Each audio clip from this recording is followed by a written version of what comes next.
Why is it a perfect time today to have a Latino superhero movie? Well, because I think Latinos love media, consume media.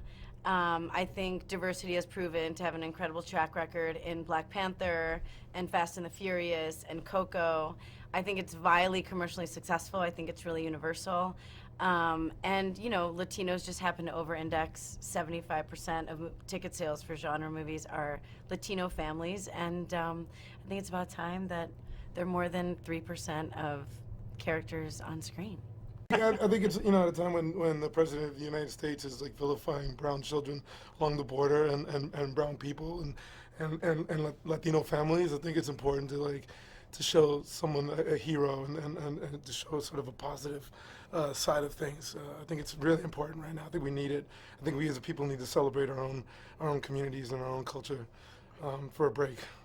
You know, much like what Spike Lee would do or a black filmmaker would do, is, you know, call on the community to show up that first weekend, because the first weekend has to be the big box office, you know. So in an occasion like this, I think you would have to say to the community that the only way to continue making movies like this, because it's a good movie, is to show up and let those numbers show, because what ultimately people in Hollywood really understand is about the numbers, the bottom line. I mean, it could be a great movie that no one's ever seen, and it goes away, and also like a movie like this should be seen. So we would make the argument that, you know, our community needs to show up and support this film. So in your opinion, why do you believe that this should be seen, especially by the Latino community? Well, it's a really good movie from beginning to end, and this character that, I mean, everything is about superheroes now. Almost all these movies, Guardians of the Galaxy, and you know, all of that. So now here's our entry into that. And you know, they're amazing actors. They're very dramatic. They can hold a movie together, and we can open movies too. Yeah, I just think people want to see something different. You know, you look at Crazy Rich Asians and Black Panther. Like, people are just bored of the same old thing.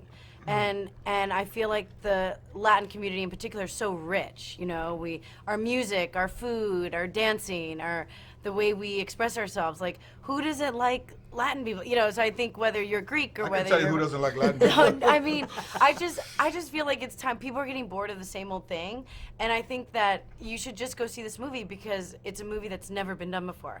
Like, ever. Like, yes, there's action, yes, there's motorcycle, yes, there's great fight sequences, but you're gonna see something you've never seen before, and I think that that's so refreshing.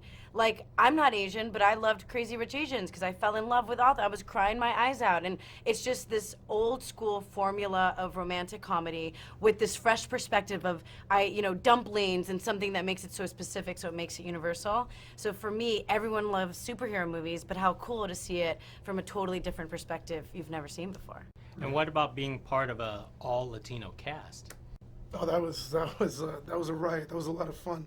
But you know, I think I'm a big fan of films like Daredevil and Punisher and films like Punisher and Logan. These like superhero movies that are kind of more gritty and grounded in like this like kind of you know, there's an edge to them that I think elevates the work. And I think that the script that Ben and Joe put together it takes that genre, the superhero genre, but it grounds it in like in East Los Angeles, in this like community, and in this, you know, in a world. It could be today. It could be, you know, this film could happen today. I think that changes, right? I think originally, like with Marvel and all of that stuff, is that you had to really have like Superman be able to fly, or Spider-Man, and those things got really big, you know. And now, like he said, those more Punisher and those things are getting to the point where now it's almost like what Death Wish was. It was a guy who was working, and they, you know, hurt his family, and then he becomes somebody he never thought he was going to be. Like this is a guy that takes the mantle of a neighborhood hero that has been around for generations, and something that gets passed down, and finds almost like that bat cave, and then transitions into another person. Excellent. Hey, thank you very much.